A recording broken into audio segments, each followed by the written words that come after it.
યા દેવી સર્વભૂતેષુ શક્તિરૂપેણ સંસ્થિતા નમસ્તસ્યૈ નમસ્તસ્યૈ નમસ્તસ્યૈ નમો નમઃ. હું આર.કે. ચાંગાણી આપની સમક્ષ ફરી એક નવા વિડિયા સાથે હાજર છું. મિત્રો, આજથી શરૂ થતી નવરાત્રિ એટલે શક્તિ ઉપાસનાનો તહેવાર. નવરાત્રિને લોકોએ એક મનોરંજનનો પ્રસંગ કરી નાખ્યો છે. નવરાત્રિ એટલે હું તમને એક પૌરાણિક કથા કહું.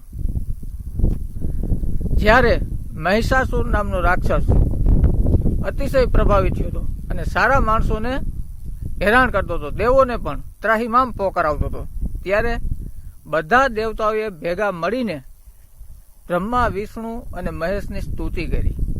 અને ત્યારે એ ત્રણેય દેવતાઓમાંથી પ્રસન્ન થયેલી, પ્રગટ થયેલી શક્તિ એટલે આપણી મહિષાસુર મર્દિની આદ્ય શક્તિ.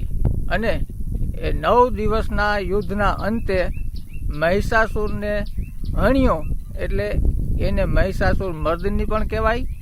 અને ત્રણેય દેવોના પ્રકોપથી ઉત્પન્ન થઈ એટલે આદ્ય શક્તિ પણ કહેવાય.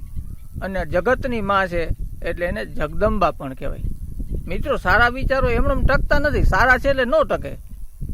એની પાછળ સારા માણસોએ મહેનત કરવી જોઈએ. આપણે આંખો બંધ કરીને કઈ રામ રામ રામ રામ જપીએ છીએ કે સારા વિચારો ટકે નહીં.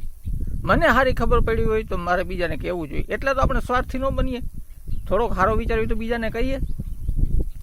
એક હું તમને મહાભારતનું પ્રસંગ તમને આપું એટલે તમને આ ઉત્સવનો પૂરેપૂરો ખ્યાલ આવશે. મહાભારતના યુદ્ધને આગલે દિવસે, બીજે દિવસે યુદ્ધ ચાલુ થવાનું હતું.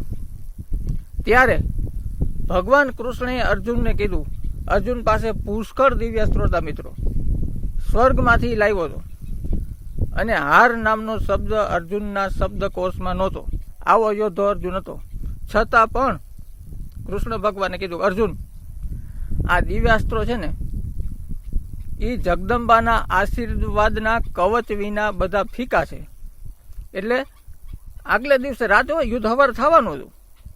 એ કે તું એને પ્રસન્ન કર અને એના આશીર્વાદ મેળવ. અર્જુન કે પણ ભગવાનની પ્રસન્ન થાય? એ કે જો હું તારી બાજુ ઊભો હોય ને તો દુનિયાની કોઈ તાકાત એવી નથી કે તારી પાસે ન આવે, પણ તું બોલાવને આવે. અને જો હૃદય બોલાવશે ને તો આવશે, ખાલી જીભ પુકારશે તો નહીં આવે. એટલે અર્જુનને પણ ભગવાને કીધું હતું, એટલા દિવ્યાસ્ત્રો હોવા છતાં પણ, ખુદ વિશ્વ નિયંતા એના ભેગો હોવા છતાં પણ એને કીધું કે તું જગદંબાના આશીર્વાદનું કવચ પહેર. મિત્રો, આ તહેવાર આટલો પવિત્ર છે, આટલો મહાન છે, એને આપણે ખોટી રીતે ન વેડફીએ. એ શક્તિ ઉપાસનાનો તહેવાર છે. અને એ 9 દિવસ મહિષાસુરની હારે મહિષાસુર મર્દિનીનું યુદ્ધ આવેલું એટલે આપણે એને નવરાત્રિ તરીકે ઉજવીએ છીએ. એને યોગ્ય વિચારથી ઉજવીએ. મન પડે એમ ડિસ્કો દાંડિયામાં એને બગાડી નહીં આપણે. અને એવું કરશું ને તો કસરત થાય ભાઈ, ફાયદો નહીં થાય. કસરતથી ફાયદો થાય પણ ફરક કેટલો? વેજીટેબલ ઘી અને દેશી ઘી એમાં જેટલો ફરક છે ને એટલો આમાં ફરક છે. લ્યો, તો આ નવરાત્રિના શુભ દિવસે મારા તમામ શ્રોતાઓને, તમામ દર્શકોને, તમામ દેશવાસીઓને ખૂબ ખૂબ અભિનંદન. માતાજીના આશીર્વાદ બધાને મળે એવી શુભકામના. અને સમજણપૂર્વક ઉત્સવ ઉજવીએ, એમાં વ્યભિચાર ના આવે, સંસ્કારથી ઉજવીએ. જય ભારત, વંદે માતરમ, જય જય ગરવી ગુજરાત.